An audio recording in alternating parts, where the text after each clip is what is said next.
issue here tonight, and that is that it's really, really hot in here. So if you don't mind if I take my shirt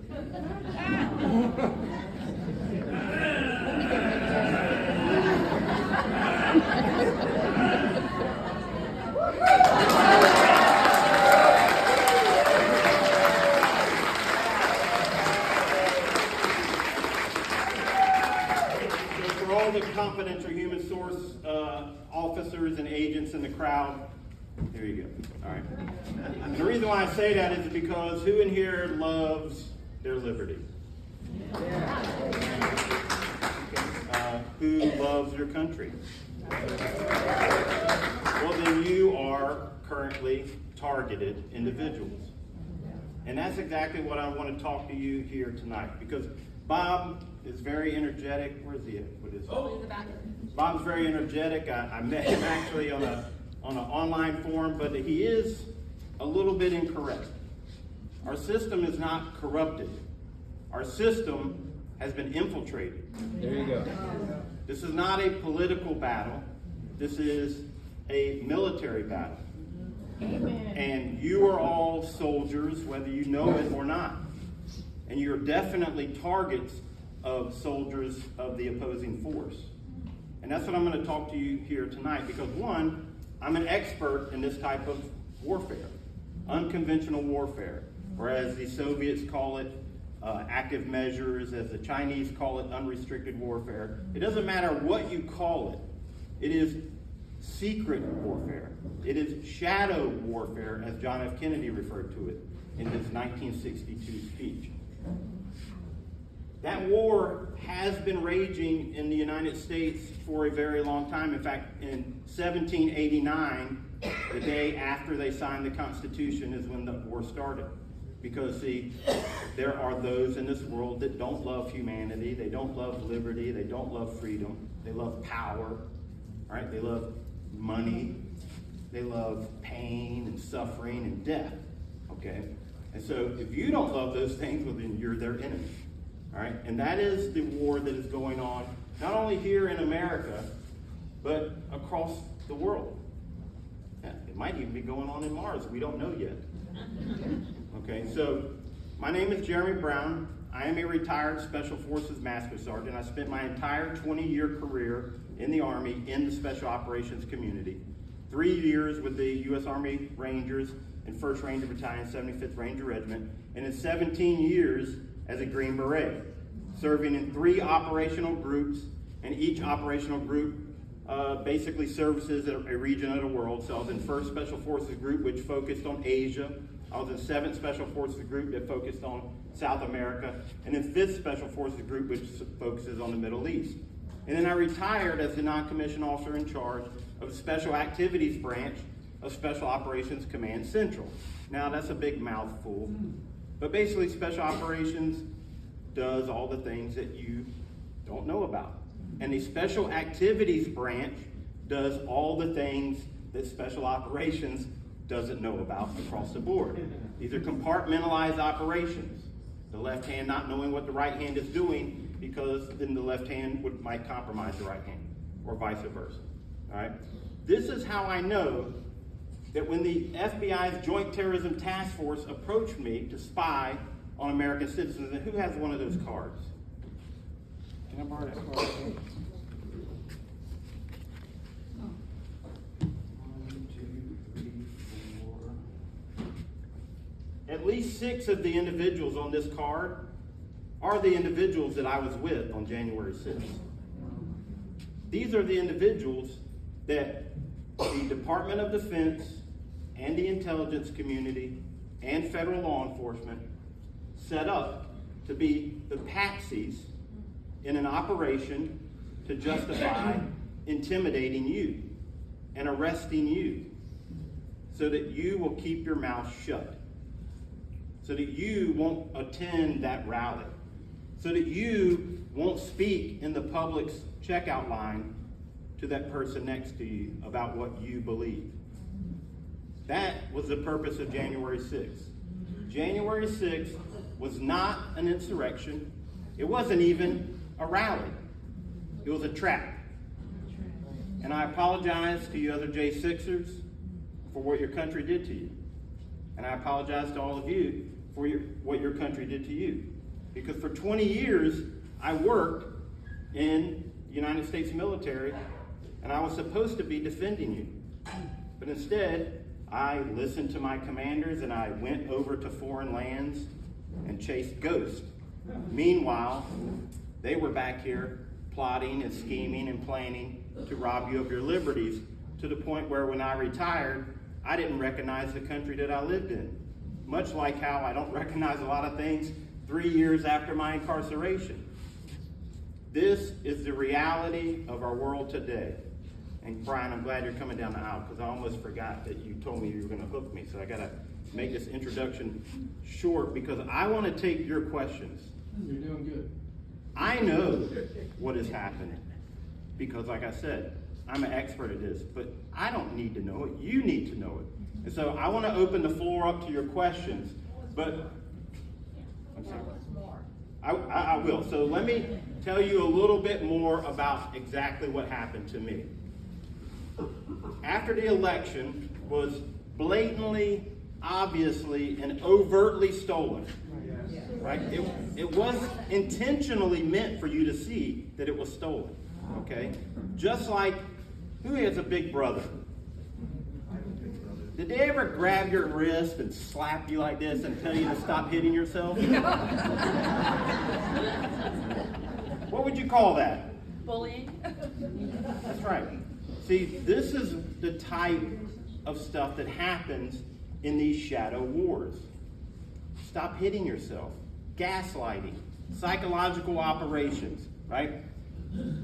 These people were already in control of this country prior to 2020, right? We know this because of Crossfire Hurricane and all these other things, right? The election was meant to show you we can steal whatever we want, and you can't do anything about it. They did not gain power in 2020. They had the power, and 2020 was merely a blatant display of how much power they had. See, we all ran around and thought it was because of fake votes and this, that, and the other thing. No, that was a military operation. December of 2020, Trump was the president.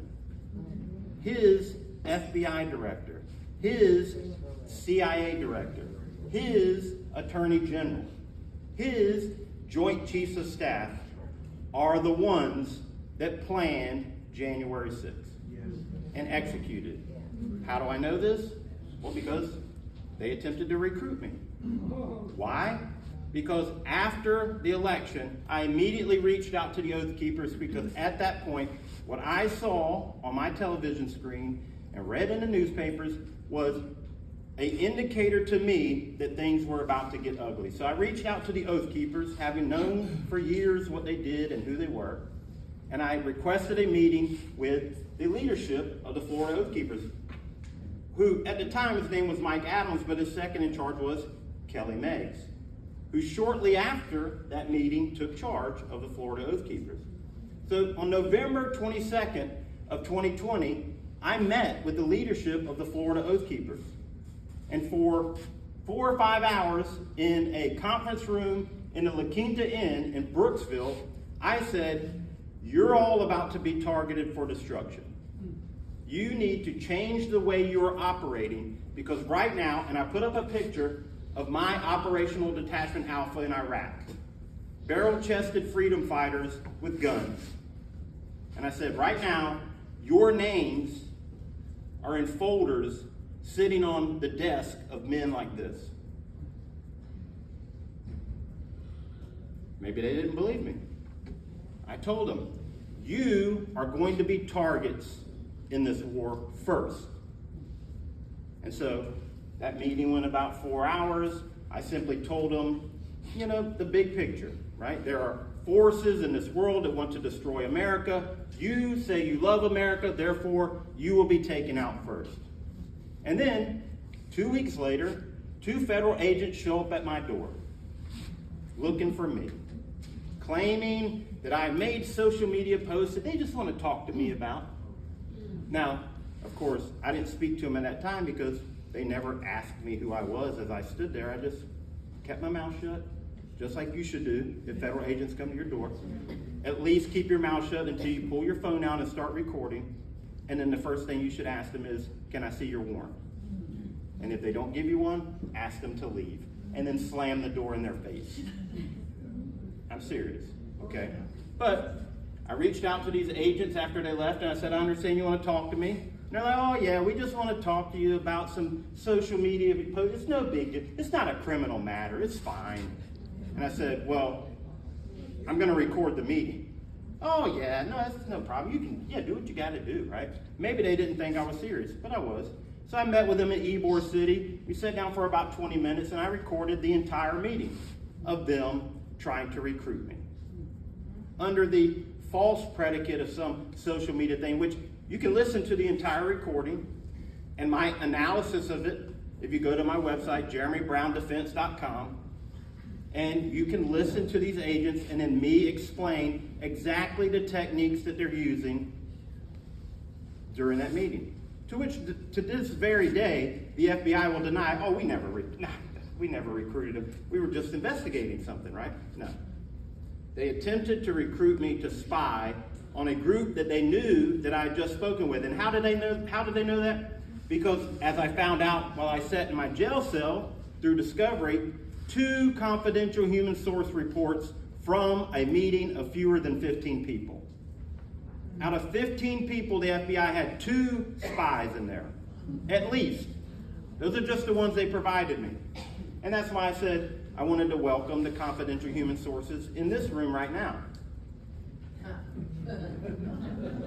And then what did they say? They said almost exactly what I said in the meeting, that foreign globalist powers were attacking the United States through unconventional tactics, and that they were going to target patriot groups. All right, okay. At least they were honest. But why is the FBI spying on a group that has never even been charged with a crime, much less committed one? Well, because of what I told you at the beginning of this. They love America. The FBI does not love America. The FBI has never loved America. All the FBI has ever loved, since being, grown to the organization that it is now by, J. Edgar Hoover, is political power. That's all they've ever been used for. Are there some good people in the FBI? I'm sure they are. Never met one, but I'm sure they're there.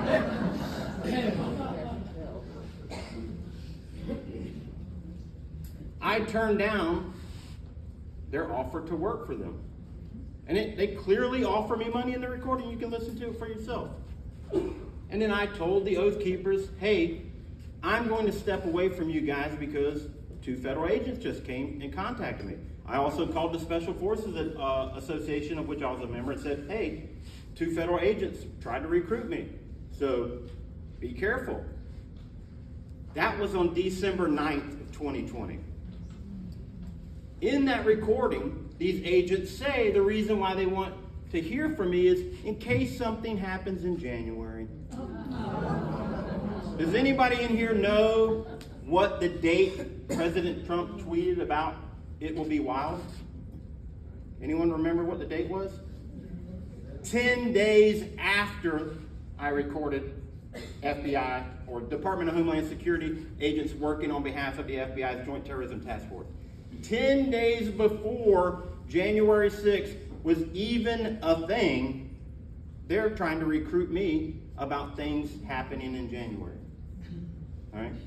This is an inside job. Now, of course, on December 9th, I didn't know nothing about January 6th, but I certainly knew that what the FBI was doing was illegal, and so I started to reach out to organizations like Project Veritas and other media outlets, but nobody really cares about, the fact that the FBI is corrupt. I mean, that's like saying politicians lie. Unless there's politicians in here, and of course I'm not talking about you.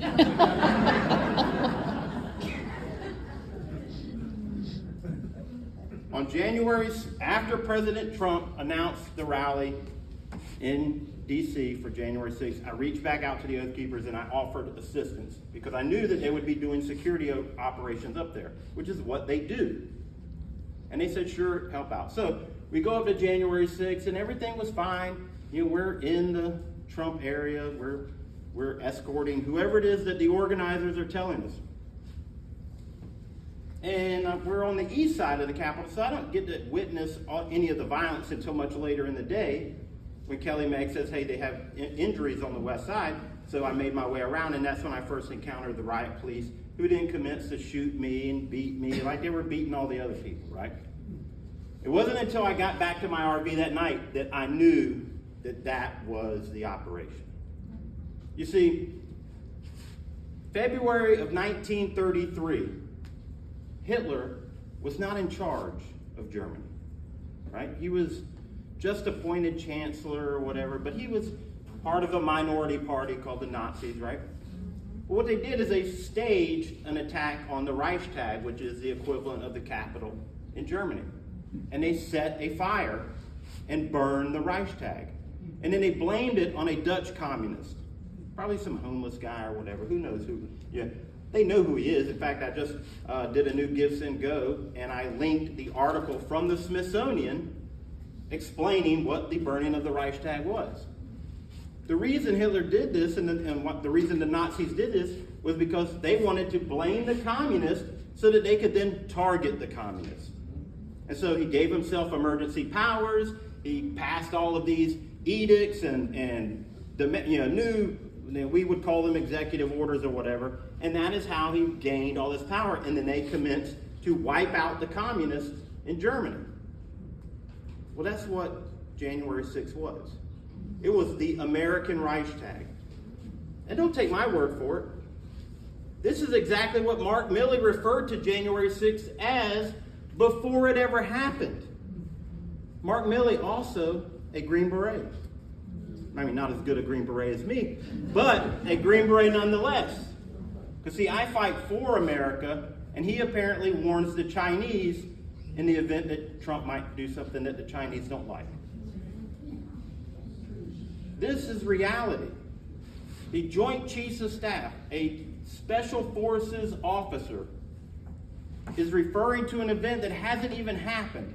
It is simply a rally of Americans to support a president who believed rightfully that the election that voted him out of office was fraudulent, referring to it as a Reichstag moment.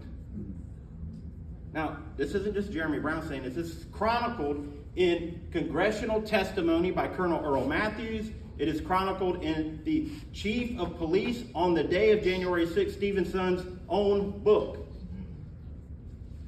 Mark Milley didn't send the National Guard to the Capitol, but he did send guards to all the generals in the military district of Washington. Why? Because he knew that there was an operation meant to cause a shooting war on Capitol grounds that day. But it did not happen. Because we are not violent people.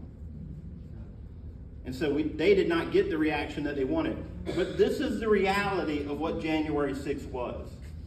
All the lies about tweets and social media posts about bring your weapons, well then why were there no weapons brought? Right? If one of you in here said, hey, bring your guns to the Republican Assembly meeting, somebody else would bring their guns. Because they would have gotten the email and said, oh, well, I guess we're bringing guns. Cool. And yet, that didn't happen.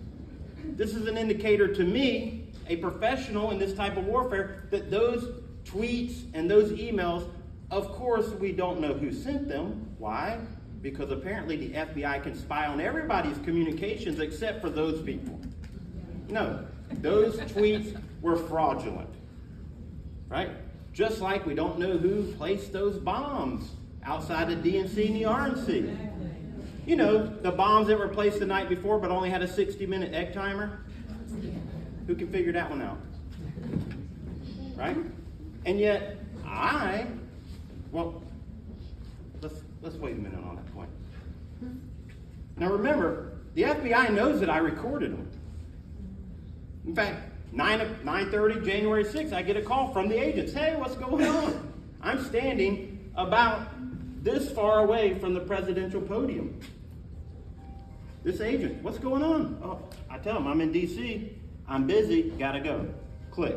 They knew exactly where I was They knew exactly who I was with. They knew why I was with them, because remember, we got confidential human source reports that reported exactly what I told them in November. And so, on January 7th, they all start getting arrested. I don't get arrested. In fact, they all get put on the FBI's website. You'll never find me on an FBI website. And so they basically pretend like I'm not there. They do issue, I believe, information to the Washington Post, because on January 15th, an article in the Washington Post run calling me by name, Jeremy Michael Brown, a Special Forces Master Sergeant, a conspiracy theorist. Why? Because they knew I had the recording. And they needed you to know ahead of time that if this crazy Green Beret starts talking about plots by the Department of Defense, come on, he's just a conspiracy theorist, right? How did the Washington Post even know that I was there? At the time, I'm just some fat guy in Tampa. Nobody knew who I was. Why would they know that I was even at January 6th? Well, they know because there's an unholy alliance between the enemies that have infiltrated this country and huge corporations like Amazon. You know, the corporation that manages all the top secret data through AWS. And y'all, you mentioned boycotting. Here, let me give you a name to boycott. Who in here uses Fidelity Investments to manage your retirement accounts, your mutual funds? Well, I also use Fidelity Investment for almost 3 decades. And yet, when I went down there after I got out of jail, took all my documents and said, hey, I tried to log into my Fidelity account and it says that there's a hold. I need to come clear it up with you guys. So I assume it has to do with my situation. So I brought all my documents. Here's my pardon. Here's my court documents overturning my convictions and dismissing my indictments. And they say, we're sorry, but your account's closed and it can't be open ever. And I said, well, okay. Why? Oh, well, you violated our terms of service. What term? We don't have to disclose that. Just know that there's nothing you can do about it. Okay, well, who can I talk to? No one. No one? Well, I bet there's a whole room full of people I can talk to about it. So, if you have your money with Fidelity Investment, just know that if they find out that you love America, they'll close your account. They didn't freeze your assets, though, did they? Oh no, I can take it out, but they won't let me do anything with it. Now here's the joke on them. It's only $199 at this point. But that's not the point. The point is that without explanation, but we know what it is, because they didn't freeze that account until they found out that I was in prison because of January 6th. So just know that Brian is right. Vote with your money. Okay? But here we are. It's past January 6th. Washington Post is writing articles about me. They're not very flattering, right? And then Christopher Wray goes in front of the Congress and tells everybody that January 6th was an insurrection, there was no federal involvement, blah, blah, blah. He lies. So I go public with my recording on March 5th of 2021. Still, no FBI agents come to my house. No one comes and questions me. Nothing. No one does anything against Jeremy Brown until the summer of 2021, when Darren Beatty breaks the story that the Governor Gretchen Whitmer kidnapping plot was also a Fedsurrection. And that the same exact people in charge of that operation were then promoted to run the January 6th operation. Now, this gets more interest on my story because all these people in the alternative media start going, hey, wasn't there a Green Beret that recorded the FBI trying to recruit him? So I start getting more interviews, and lo and behold, the next week, all the Oath Keepers that weren't already in jail, that had links to me, which oddly weren't put in jail because they had links to me, start being questioned and proffered by the Department of Justice and the FBI and offered deals to testify against me and build a case. The case that the FBI built against me did not start until July. I have the documents. And then in September 30th of 2021, approximately 15 agents with 2 helicopters and just cars around the block and everything and body armor show up at my house. Guess what for? 2 misdemeanor counts of trespassing.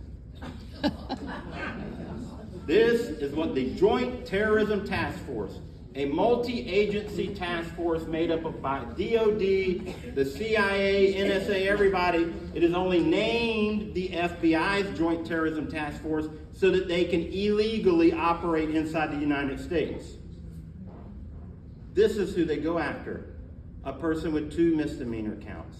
And they didn't call and say, excuse me, Mr. Brown, but we have a warrant for your arrest for 2 misdemeanors.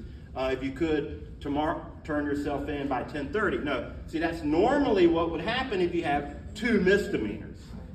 You know, like too many parking tickets, or we saw you jaywalking at Spanish Springs or whatever, right?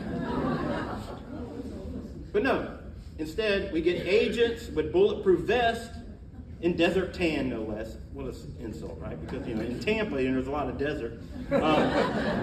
Helicopters and everything, right? Guess who the arresting officers are?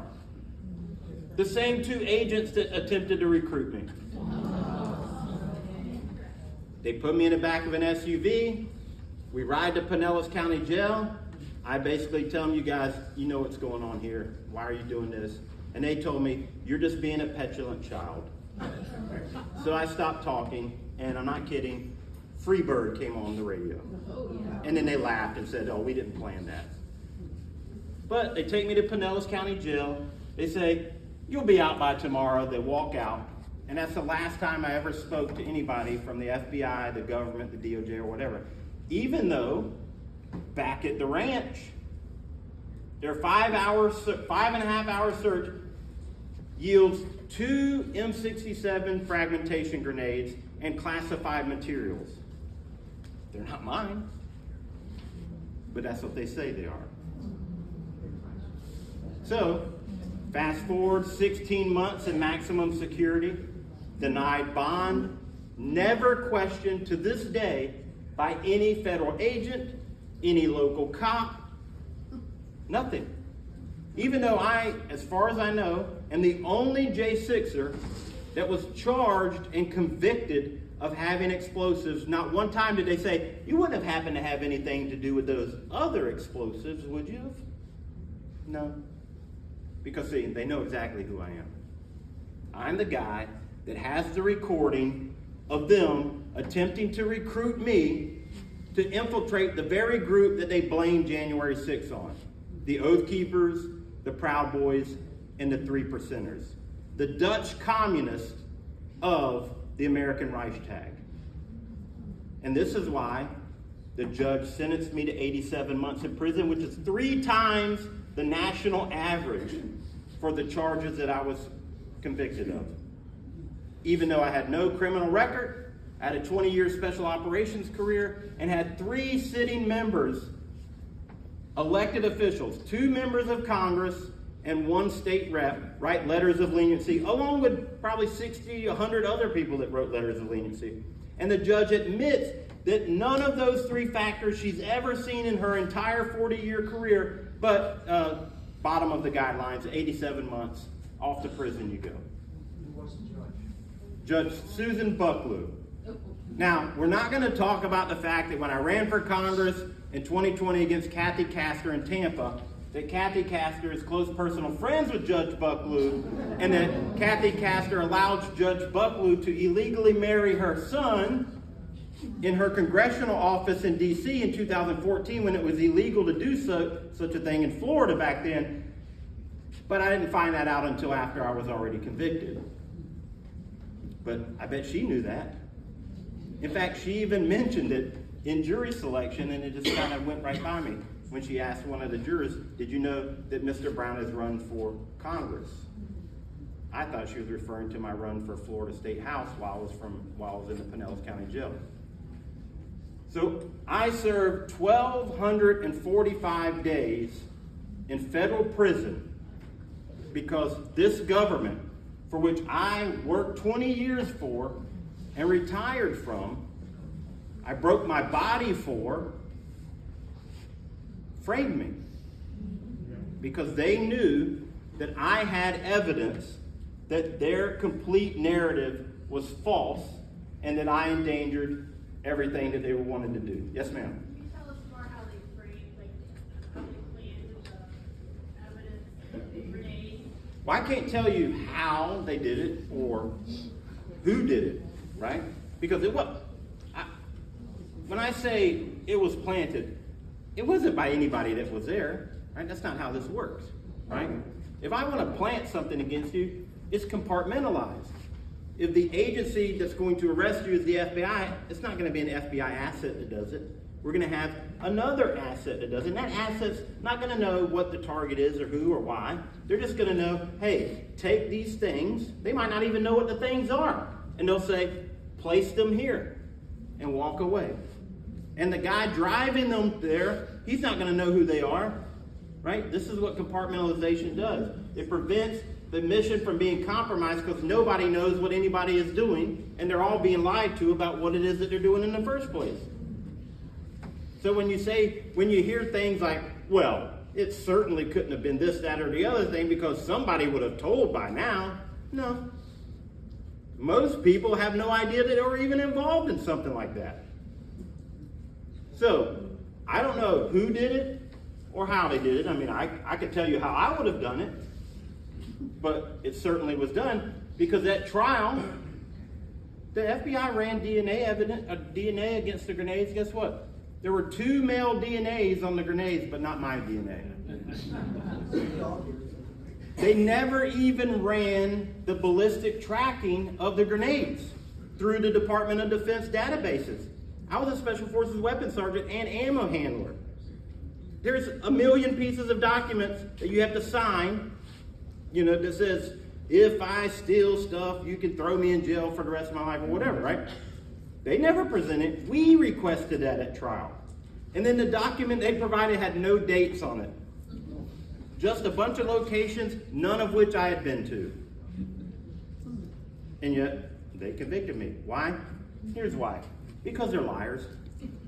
And they manipulate people. So the jury, 12 people on the jury, they say, after everything is done, they have an opportunity to do what's a rebuttal. Because see, in baseball, the home team bats last, right? The away team bats first. But in federal court, the prosecutors bat first and last. Because they'll say, oh, we have a rebuttal case.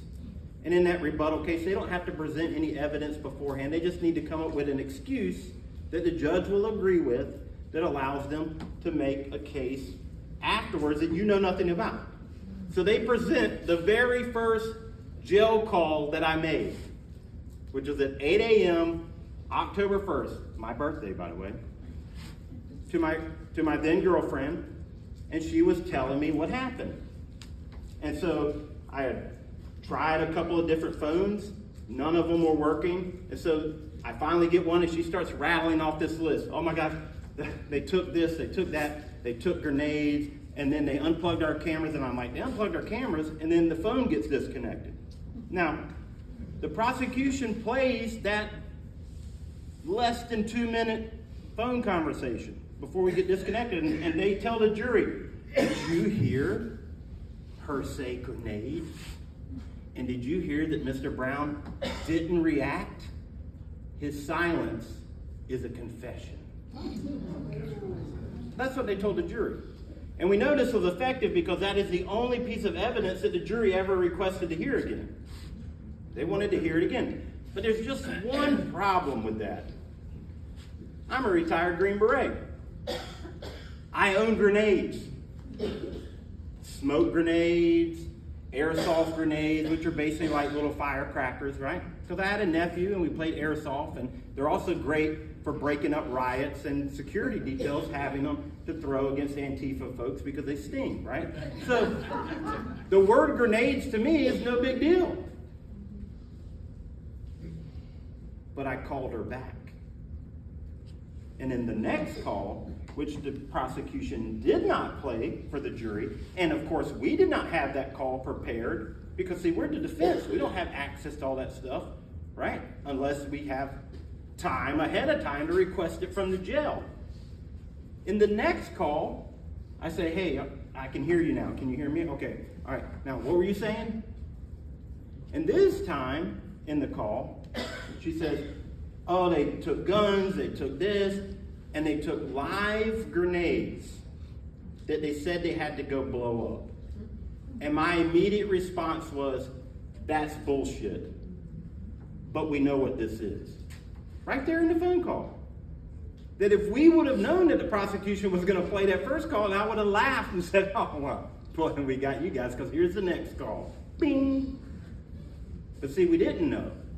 And we didn't have time to play it. And of course, my horrible attorney didn't object. He just let it all play out. And so the jury convicted me on the grenades, even though there was no evidence at all that the grenades were mine. None. Except for the DOJ's claim that we found them in his RV. Now, there was a classified CD-ROM that the jury did throw out. Why? Because the FBI never took a single photograph of it until after they were back at the office. So the jury's like, wait a minute.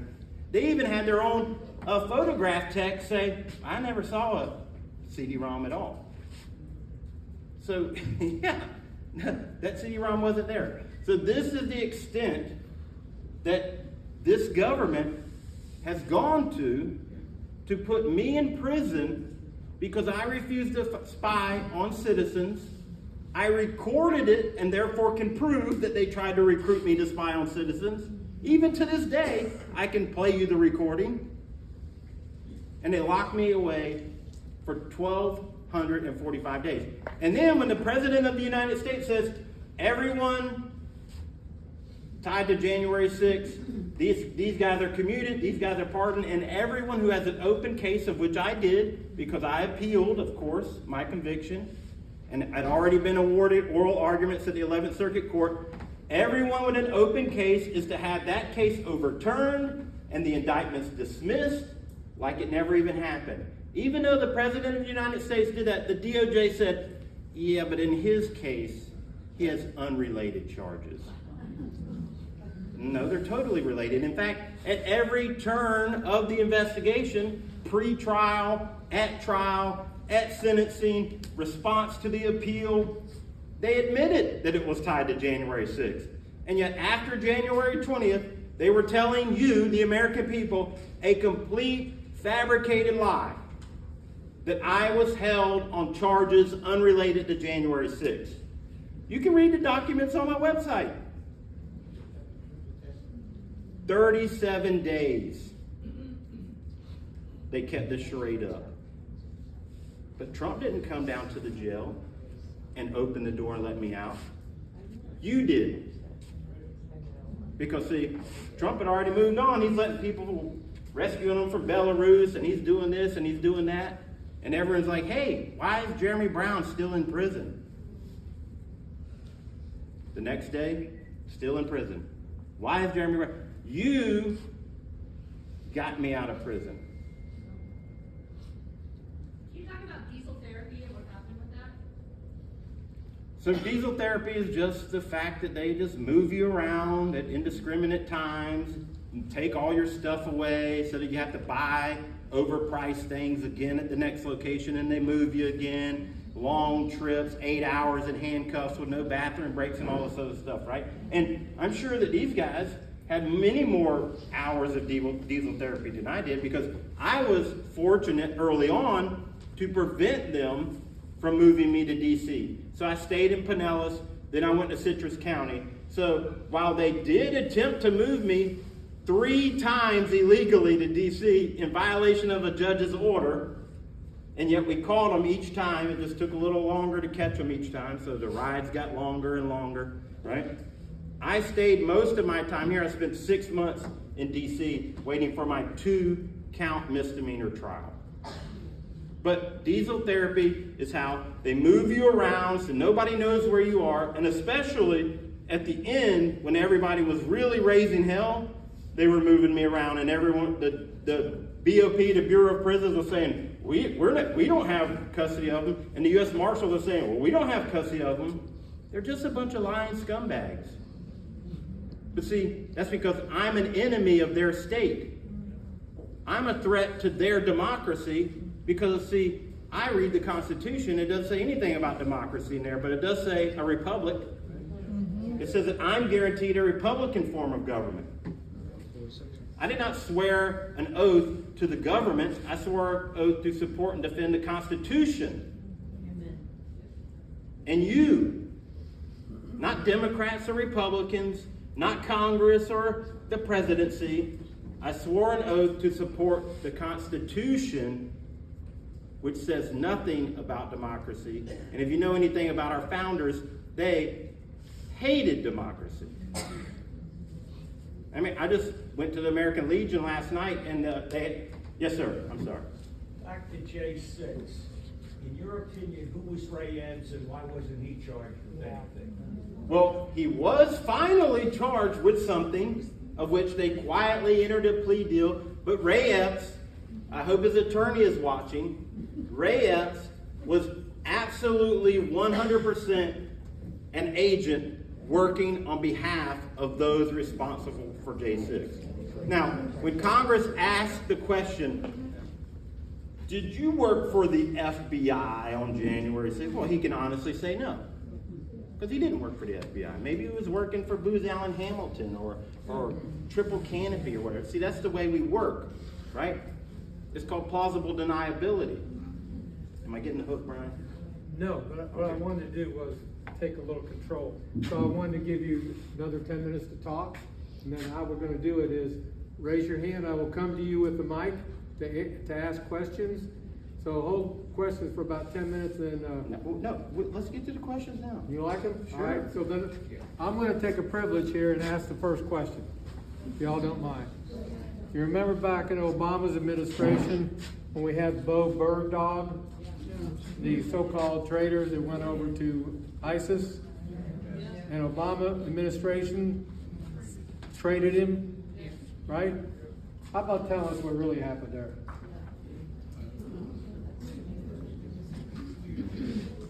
I'd love to.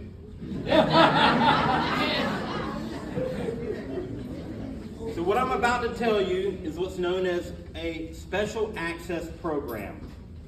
It is among the highest of classified programs. Special access programs require special read-ons, okay?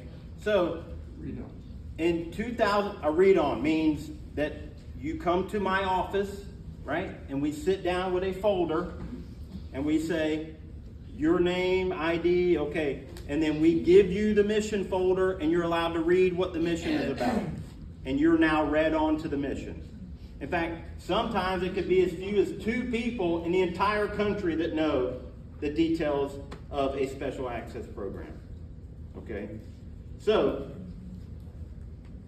my office was responsible for personnel recovery, and personnel recovery is the act of retrieving POWs, whether they be military or civilian. And at that time, the only American POW was Sergeant Bo Bergdahl, right? So Sergeant Bo Bergdahl, as a private, had walked off his fire base, and for some reason, nobody even to this day probably really knows why, but disappeared and was assumed to have been apprehended by the Taliban and ultimately ended up in the hands of the Haqqani network. When 2011, it had reached the political point of every month, every agency in the entire government all got together and patted the Bo Bergdahl family on the head and said, oh, we're doing this and we're doing that. And I and my office sat in on these meetings because the area of operation was the Middle East, and I was at Special Operations Command Central, which was the Special Operations Command in charge of the Middle East, tactical elements in the Middle East. And it just didn't sit right with me, so I asked my boss, and one thing led to another, and ultimately I ended up going to Kabul, Afghanistan by myself with the civilian contracted intel analyst, Melanie, I can't remember her last name, who was assigned to the Bo Bergdahl family, And I told her, they're lying to you. Because see, I had a DIA case officer, or a DIA spy in Kabul that had 2 sources reporting on Bo Bergdahl. And I asked her, are you being tasked by hire to report on Bo Bergdahl? And she said no. So in the briefings, they're saying, oh, no stone is left unturned. We're doing everything we can. But yet on the ground, they're not telling anybody. So I go to Kabul. I hold a meeting with 22 different collectors. Spies, case officers, right? They run assets throughout these networks from 17 different agencies. And all of them had assets reporting on Bo Bergdahl. And not one of them had received a tasking. So, a couple weeks turn into a couple months. I come back, and now everybody is in trouble. Because some guy, some uppity master sergeant went to Kabul and said all the quiet things out loud and is now exposed that we've just been sitting around with our thumb up our 4th point of contact. While there, the State Department calls my little band. We called ourselves Task Force Redbeard because there were intel reports that Bergdahl had grown a red beard. So we called ourselves Joint Task Force Redbeard. So the State Department calls us over. They read us, they sign us into their SCIF, which is a sensitive compartmentalized information facility, and they read us on to a special access program. The special access program was to conceal the fact that those 5 Taliban generals were already being turned over to the Taliban free of charge, nothing in return to the American people. The Obama administration, the Biden administration were simply giving away 5 generals for nothing back to the battlefield to kill innocent people and American soldiers and foreign soldiers and whoever, right? And they basically came in and said, hey, it's a great thing you guys are doing, man. Whew, thank goodness you're really tracking this thing, because what we think, we should definitely trade Bo Bergdahl for these 5 guys that we're going to release if we don't trade them.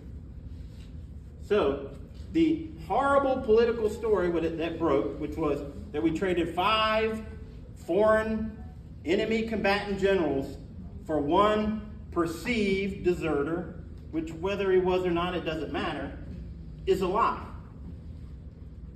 The Obama administration committed treason by providing aid and comfort to our enemies by releasing 5 of their generals for no reason at all. Now what the State Department said, well, we're doing this on behalf of reconciliation. All right? Who wants to release bad guys out as just a goodwill gesture? All right? But that's what they did. But when the news broke, the political scandal was, my gosh, can you believe that we traded 5 generals for this one guy who nobody really likes? Well, we didn't. We just used that as a cover. And sure, they delayed the release of those 5 long enough for them to convince the Haqqani network to let Bo Bergdahl go. But the Haqqanis are Pakistani. They don't care about Taliban generals. It was all a lie. It was treason. And of course, they ran me out. I didn't receive any retirement awards, and they wanted to kick me out at 19 and a half years and deny me all my retirement benefits because, once again, they went on my computer and found some of the dirty jokes that they had sent around themselves on the computer and then said that I had unauthorized files on my computer. So this is how it works, ladies and gentlemen. This is how our government works. And so, I guess it's just my part in this world is to constantly uncover things and then get retribution against me and then tell you all about it. Raise your hand, Bob, and give you. I got a mic right here. Who wants to go? You want to go? Yes, sir. Whatever happened to the initial recording that you did of the FBI agents when they first came to recruit you? Where's that? I have it, and it's on my website. And in fact, there's actually a 2-hour-long interview that I initially did to release it where I actually go through and we stop the recording as it goes, and I say, hear what they said there? This is what they're trying to get me to do, or this is what I'm trying to get them to do. See, in fact, the night that I released that interview, I sent it out to a bunch of my special forces buddies, and they were all like, man, you gave those guys a high school education on human intel. Because see, I ran them. I got them to say things like, oh yeah, we do this to both sides. Or, yeah, we were following some guy because he had a Joe Biden is a pedophile bumper sticker on his car. And I said, well, Biden is a pedophile. You guys know that. You've got Hunter's laptop. And yeah. Things like that. I got them to say it, which is funny because the judge, when they tried to deny allowing me to enter that in my trial, the day before the trial started, the DOJ entered a motion to strike that evidence. The judge says, well, I didn't think it sounded that bad. Y'all seem to be having a good conversation. Yeah, because I was running the conversation. I was being friendly with them because I was getting them to say things that I knew I was recording. And yet, the recording never got played at my trial because the judge never denied it because she said, well, let's just wait and see if it actually comes up. And then my defense attorney never brings it up. So that I could never tell you that the government refused to allow me to play it. See how it works? What's your website? JeremyBrownDefense.com. So if you scroll down, you'll see a link to a Green Beret versus FBI. And that is the original interview that I did on March 5th of 2021 with Brandon Gray. And we go through that recording line by line. Right here. Okay. Thank you for your service and your patriotic duty and service to the country. Well, thank you. Apparently it's not over yet, sir. We're all trying to do our patriotic duty. I have a couple questions and thoughts on there. And the Patriot Act, of course, I believe opened up all this, and then President Obama changed it and added something in his administration. I think. Do you think that's what allowed a lot of this to happen? And of course, Tulsi Gabbard, DNI Tulsi Gabbard, just revealed these memorandums, these secret memorandums that has allowed the FBI to go after people without criminal investigation or criminal intent established. And I was just wondering, they keep renewing the Patriot Act, and they haven't changed it, and it's unconstitutional. Do you think that's what really one of the causes that leads to what's been happening for domestic terrorism and also no bond hearings? I assume you never really had a bond hearing? Well, yeah, but they just denied it. Denied it, yeah. So what's your thoughts about what we can do to change this along with the policy of the FBI? Well, everything that he just said, it's not just the Patriot Act. I mean, they've been passing these types of laws. I mean, remember, in the 70s, they held the church committee hearings where we found out about Operation Mockingbird and COINTELPRO and MK Ultra, right? All the conspiracy theories, right? Except there's congressional footage of them, right? Of the CIA saying, well, we don't want to talk about who we have in the newsrooms. We need to do that in executive session, right? Which means, well, we don't want to do it in front of the American people because they wouldn't stand for it. This was in the 70s.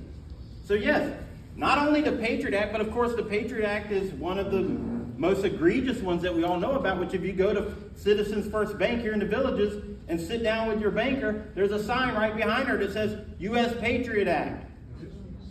We spy on you because it's for your own safety. We're beating you in order to keep your morale up. And the beatings will continue until morale improves, right? So, yes, all of these acts, Section 702, the FISA, right? Foreign Intelligence Surveillance Act, right? They tell you that it's all about the boogeyman out there. The boogeyman is in here. The call is coming from inside the house. They're not spying on them. They're spying on you. It's why the Director of Homeland Security will sit there and say, the greatest threat is domestic homegrown terrorists. Really? The greatest threat, right? Look how much money was spent on going after J6ers. And more would have been spent. And it's not over. What has been done for the J6ers is not enough. They shouldn't be pardoned because they shouldn't have ever been in that situation. My mission now is to bring these people to justice one way or another.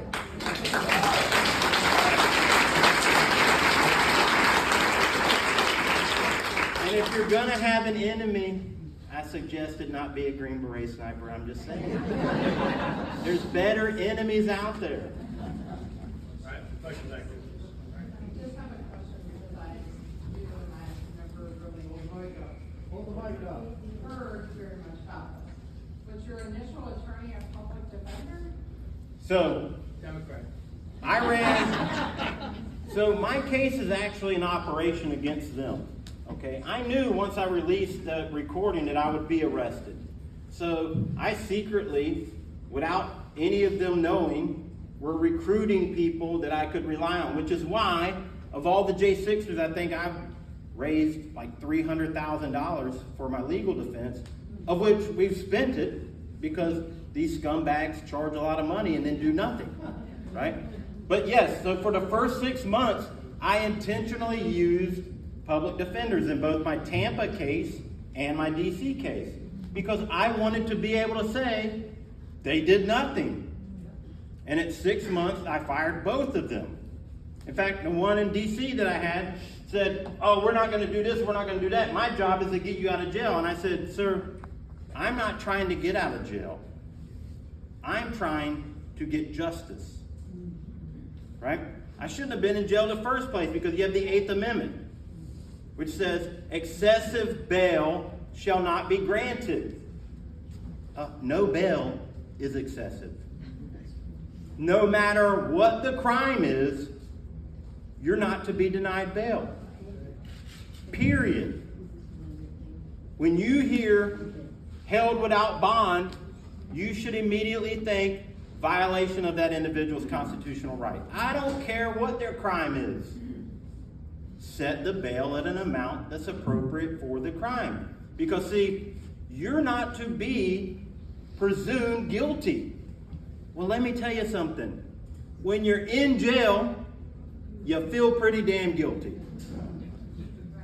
And it's intentional. Why? Because you can't put together a defense when you're in jail. You're saying, where's my attorney? Who knows? You call them, they don't answer. They come and they give you 15, 30 minutes.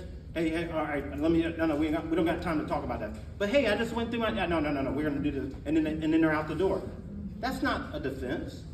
See, they want you in jail because they want you to be punished by the process. And so a year, 2 years down the road, even if your case gets thrown out, guess what? You've already served 2 years of sentence. I served over 3 years in prison and have no charges, no crime.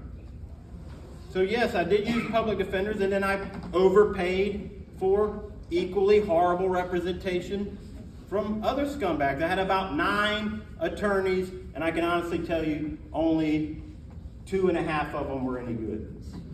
But 2 of them were great. You know, they say about attorneys, 99% make the other 1% look bad. She has another question. Yeah. Did they end up taking your retirement, or did they give it back to you since you've been out? No, I still have not had my VA disabilities restored, my VA disability. What So about your retirement? they didn't take any of my retirement, right? So just so you know that there's actually an act, I don't know what the name of it is, but after 61 days of incarceration, not conviction or anything, if you spend 61 days in jail because they deny bond because of your parking tickets, you lose 90% of your VA disability. Now, there are hundreds of members of Congress over the year that have been convicted of felonies. Do you think they lost their congressional retirement at all? No. So Yes, you do lose your benefits, and they have not yet been restored. In fact, they won't even recognize me because I have a new phone number, a new address, and they're like, therefore we don't know who you are. So I'm still battling with the VA right now just to even be acknowledged. Jerry, you scared the living daylights out of me. We're talking about the. Is it the shirt? You know, this is something that everybody here, previous to what happened on the 6th, maybe, trusted the FBI. Now, what I'm hearing now, well, some of us here, what I'm hearing now is the CIA is just as bad as you. Is that true too? I mean, so the two major good guys are bad. Is that true? Yes. Yes, they are all bad guys. We have cash. And do not believe, well, I mean, did he arrest somebody today that I didn't hear about? Cash. Yeah? No? Okay, all right. Show me the money was what I said the other night at Citrus. Yeah, I mean, look, when you hear Sean Hannity say, oh, it's only the 1%. No. It might be the 1% that's good. Because see, what's the difference between the Nazi concentration camp guard that says, I'm just following orders, and Hitler? Well, there was nothing, right? Nuremberg said that you can't just claim I'm following orders, right? And yet, that's what our agents and our officers do every day. And so, if they want me to back the blue, well, then they better protect and serve. Don't give me this crap about, oh, I might lose my job, of which I've heard every time I've had encounters with law enforcement. Man, I know it's screwed up, man, but I'll lose my job. What do you think is going to happen to me? Right? So if our law enforcement officers don't have the courage to stand up for their oath that they took just like I did, well, then they don't get my support. And you know, this is a big point of my speech at Citrus. We have to hold our people accountable, right? What's your opinion of Cash Patel? Well, my opinion doesn't matter. What matters is whether or not he puts these people in jail.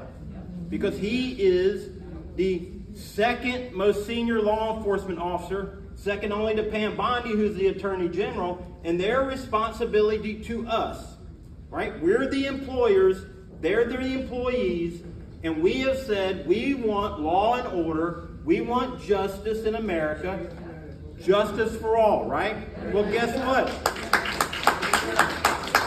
Treason is the only crime mentioned in the Constitution, so they definitely have jurisdiction. And we want justice. It's not retribution to arrest the guy that broke into your house, okay? And until they do that, which is their job to provide us justice, well then we should be critical of them. You can still like them and you can still applaud when they walk in the room or do whatever you want. I mean, I'm not going to. But when they start arresting the people that attack our country and our countrymen, they intimidated you all, or tried to. They're still doing it today. You think the FBI just stopped listening to your cell phone calls? You think the NSA just deleted all their programs that gobble up all the data that goes through the internet or your phone system? No. So we want our law enforcement officers to enforce the law. I just want to let you know, Jeremy is standing on the very spot that Cash Patel launched the book, Government Gangsters, right here in September of 2023. Did you know that? That's exactly where we launched Cash Patel's Government Gangsters, right here. Remember that? All right. Well, and I will tell you that Cash Patel, his organization or some charity or competition that he had, donated $1,000 to my defense fund. But he's never sat down to talk to me about my case. He's never said, hey, I'm looking to get to the bottom of this whole J6 thing, and I understand that the FBI set you up. Show me how. right? He's never said, hey, Jeremy, you talked about these confidential human source files that should have every otherwise illegal activity. That's what William Barr called it in his document, right, that he signed on his way out the door. Yeah, it's called Guidelines, the Attorney General's Guidelines for the Use of FBI Confidential Human Sources, where the entire document is about otherwise illegal activities. Look it up on the Google machine. It's there. Read it. And if you think you're scared by what I'm saying, read this document where it says, oh yeah, we can use confidential human sources to do things that we couldn't otherwise do. That would be illegal activities like use narcotics, run guns, with no expectation to get the drugs or guns back. It says right there in the document. This is how above the law these infiltrators into our government have gone. Otherwise illegal activities is the FBI's term for it. And what makes it otherwise? That they said so. And you know what level is required to make it an otherwise illegal activity? Just a special agent in charge of a field office. That's how low. It doesn't take the FBI director to say, you're right, we can do that illegal activity because no. A special agent in charge at a field office can authorize criminal acts by a non-agent, a confidential human source, to do whatever it is that the FBI needs. Read the document and you'll be horrified. Right over here. We chatted with Robert Morse of J6er, and he indicated that the government had admitted to over 20 planted people in amongst the J6 crowd, but Robert said the number's closer to 400. What number do you adhere to, and what were the actions that they were doing in the J6 crowd? Well, I can't tell you how many it was, but if it was one, that was too many. That's all it takes. That is one count of a violation of Title 18, Section 242. Deprivation of rights under color of law. Right? I mean, when Christopher Wray admits that, oh, we used the NSA to spy on 1 million phone calls in this year, but we only did it 300,000 times this last year. Well, that's 300 felony counts if you just use that one statute, right? Because they violated your Fourth Amendment right 300,000 times. That's a felony, punishable by up to death. Read the statute. Right over here. Oh. Jeremy, I just, without justice, we don't stand a chance to survive as a constitutional republic. And so, we need to demand that justice is served. We just have to have arrests, and we have to have accountability, and we have to have punishment. That's all. But we're just not going to make it unless we do that. I just want to see that we have to come together and demand that that our officials and that we have justice. Well, that's right. Because without accountability, then they'll just do it again and again, right? I mean, the Nuremberg trials, right? Where are the Nuremberg trials for COVID? Right? How many of you lost a family member during COVID for one reason or another? You weren't allowed to go in there and see them. How many of you lost revenue, lost your job, lost family members because you didn't want to get the vaccine, but they wouldn't let you see your grandkids unless you did? Right? Where's the justice for that?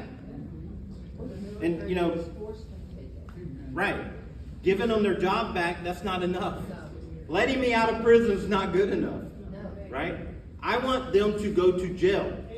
They broke the law.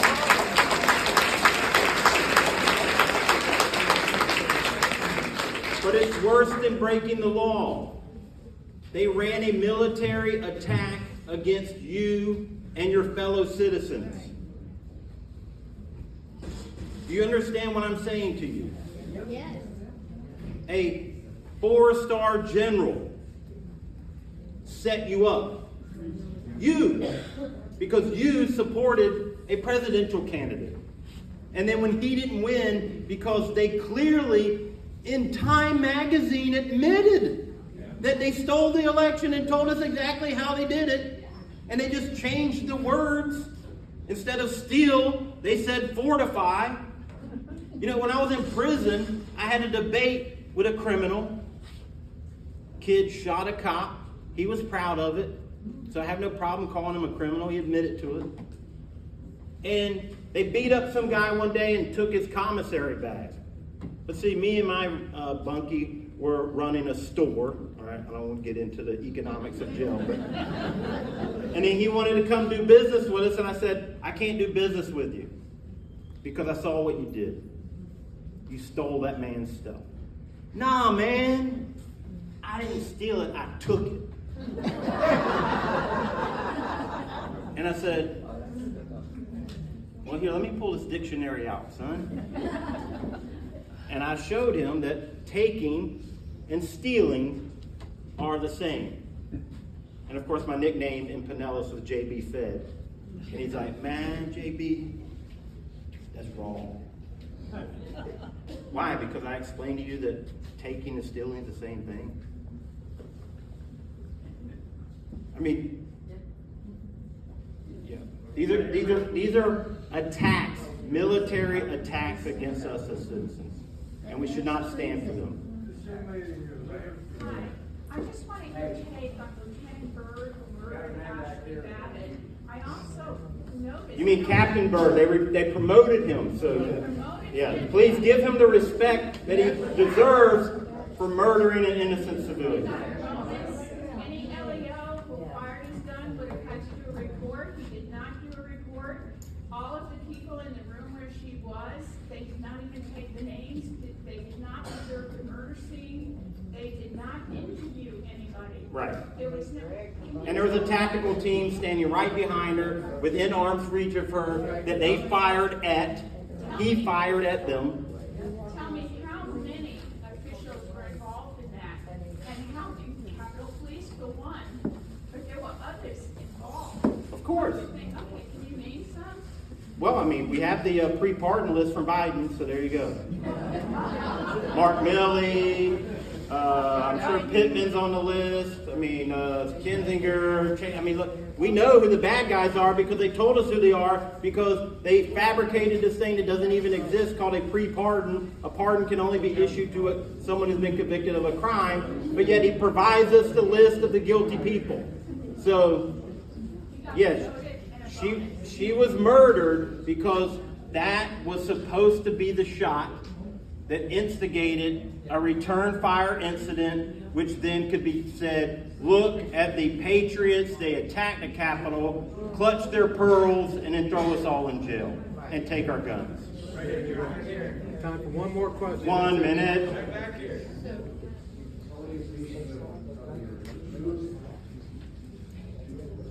Can't hear you. Speak up. Also, totally truthful of your truth. That's all it's 4 years too late. It's actually was stolen. So I think it's a special time in Trump. This cash was found in charge of the FBI. It's actually gathered. So it's only been 100 days. That's all right. I gotta go fast. He's going as fast as he can. Well, I will tell you, it didn't take the Democrats this long to start arresting us.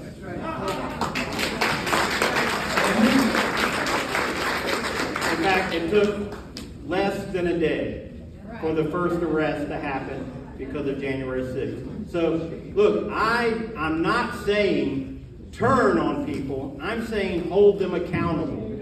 Just like you hold your children accountable when they don't do their homework or they don't clean their room, right? Or they don't obey, you hold them accountable. You discipline them.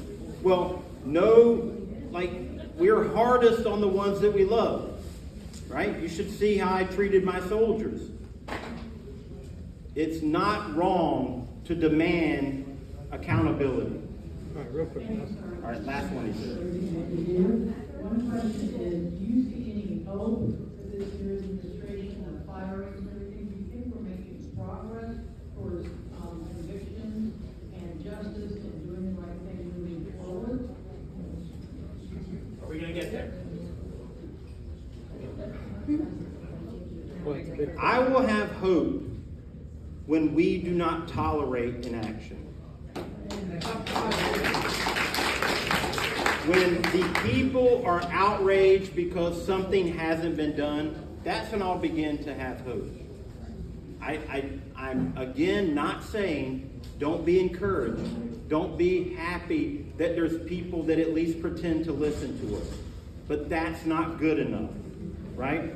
What has happened in this country, not just with J6, but with COVID, and go all the way back to whatever conspiracy theory that has proven to be true, right? You know, I saw a t-shirt the other day that said, Noah was a conspiracy theorist until it started raining. I will have hope when the American people no longer tolerate inaction. Thank you. If you want a shirt, I'm going to be giving them away afterwards. And if you want to support my Jeremy Brown offense, which is we are going after these people civilly, criminally. We're going to name them, even the people that you think might be good. No one's going to get away scot-free from me. Okay? So if you have the ability, please support me, and thank you for everything that you've done up to this point. But for me, it is not over. I've just yet begun to fight. And if this be treason, then let's make the most of it.